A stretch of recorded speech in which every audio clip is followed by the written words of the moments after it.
ৰাজা ৰঘুবংশী হত্যাকাণ্ডৰ আন এক বিস্ফোৰণ কেনেকৈ হত্যা কৰিছিল মেঘালয়ৰ পাহাৰত ৰাজা ৰঘুবংশীক উদ্ধাৰ হ'ল ৰাজা ৰঘুবংশীক হত্যাত ব্যৱহৃত চোকা অস্ত্ৰ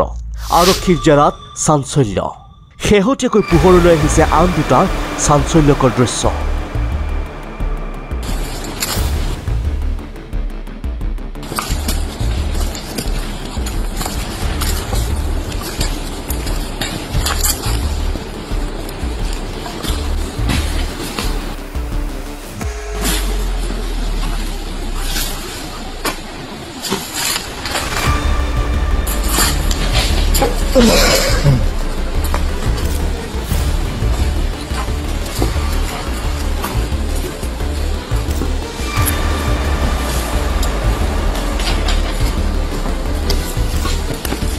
এইখন দাড়ি ঘপিয়াই নৃশংসভাৱে মেঘালয়ৰ পাহাৰত হত্যা কৰিছিল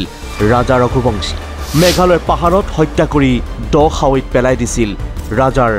মৃতদেহ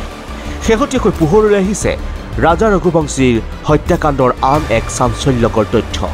জনসাধাৰণৰ মনত উদয় হোৱা কেতবোৰ প্ৰশ্নৰ উত্তৰ আৰক্ষীৰ জেৰাত দিছে সোনম ৰঘুবংশীয়ে আৰক্ষীয়ে জানিবলৈ দিয়া মতে হত্যাকাৰীয়ে গুৱাহাটী ৰেলৱে ষ্টেচনৰ কাষৰ দোকানৰ পৰা ক্ৰয় কৰিছিল এই দাখন অভিযুক্ত বিশালে প্ৰথমে কৰিছিল ৰাজাক আক্ৰমণ ফলত অভিযুক্ত আকাশৰ চোলাত লাগিছিল তেজৰ দাগ ৰাজাই নিজকে বচাবলৈ কৰিছিল অপ্ৰাণ চেষ্টা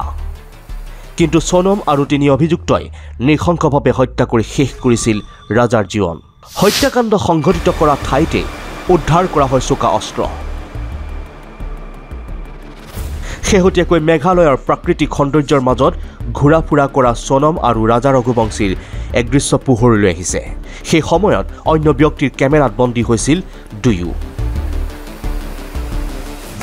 ইপিনে দেখা পোৱা গৈছে মেঘালয়ৰ পাহাৰত আন তিনি ছুপাৰী কিলাৰকো এই দৃশ্য বন্দী হৈছে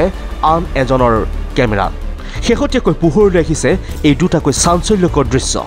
এই দৃশ্যই দিছে আন বহু তথ্য